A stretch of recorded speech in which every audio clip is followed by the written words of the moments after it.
Hello दोस्तों, नमस्कार। आपका स्वागत है हमारे यूट्यूब चैनल राज सर के साथ। हम आज की जो क्लास है वो कॉन्स्टिट्यूशन लेकर आए हैं और इसमें हम जो संविधान के भाग हैं उन्हें बताएंगे बहुत आसान और बहुत सरल तरीके से। क्योंकि बेसिकली क्या है, सबसे बड़ी प्रॉब्लम यही है कि हमें जो कॉन्स्टिट्यूशन है उसके आर्टिकल याद नहीं रहते हैं, अनुच्छेद याद नहीं रहते हैं, तो उन्हें हम याद कराते हैं। पहले आपको ये पढ़ने हैं कॉन्स्टिट्यूशन के ये अनुच्छेद याद होने के बाद उसके बाद एक एक हम अनुच्छेद पढ़ाएंगे। तो चलिए शुरुआत करते हैं। बात करते हैं, देखो आपको पता है कि जो संविधान में टोटल जो भाग हैं अगर वर्तमान में देखा जाए तो 25 मतलब 25 भाग हैं और बेसिक कॉन्स्टिट्यूशन में 22 है। हम अभी बेसिक कॉन्स्टिट्यूशन की बात करते हैं।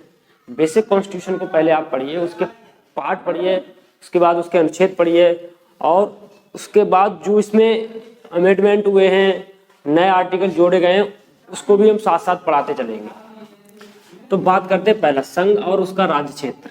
इंग्लिश में भी पढ़ाएंगे साथ में, the union and it's territory, जो आर्टिकल 1 से लेकर 4 तक है। उसके बाद दूसरा जो भाग है हमारा नागरिकता, सिटीजनशिप, नागरिकता, जो अनुच्छेद 5 से 11 तक है।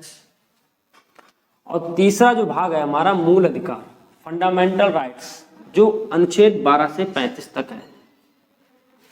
उसके बाद चौथा जो भाग है राज्य की नीति के निदेशक तत्व, राज्य की नीति के निदेशक तत्व, directive principle of state policy, जो अनुच्छेद 36 से 51 तक है। और भाग हमारा 4 का ए मतलब 4 का, जो मूल कर्तव्य, जो फंडामेंटल ड्यूटीज, जो आर्टिकल 51 काम है, हमारी ड्यूटीज बताई गई है। दूसरी भाषा में आप समझिए, देखो कोई भी यूनियन, कोई राज्य होता है तो राज्य में लोग रहते हैं, तो लोग का मतलब नागरिकता। उसके बाद जो नागरिक रहेंगे तो उनको कुछ अधिकार दिए जाएंगे, तो उससे फिर मूल अधिकार आ गए। उसके बाद जब अधिकार दिए जाएंगे तो अधिकार को दिलाएगा कौन? एक स्टेट या राज्य दिलाएगा। तो उसी हिसाब से चौथा भाग हो गया राज्य की नीति निदेशक तत्व।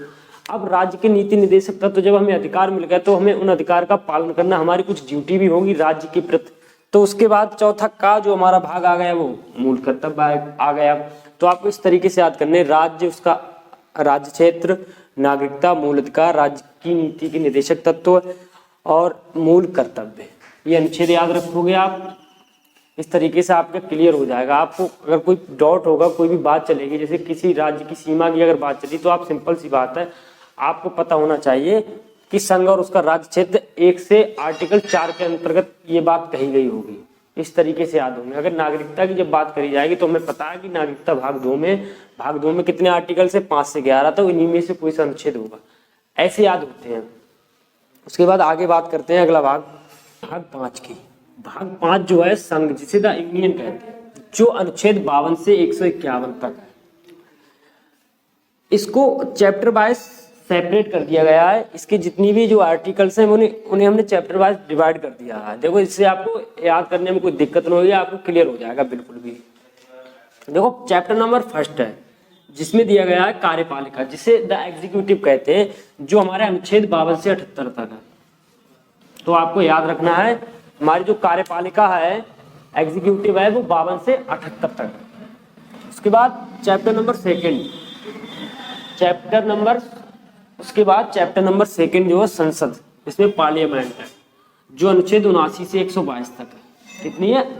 अनुच्छेद 79 से 122 तक।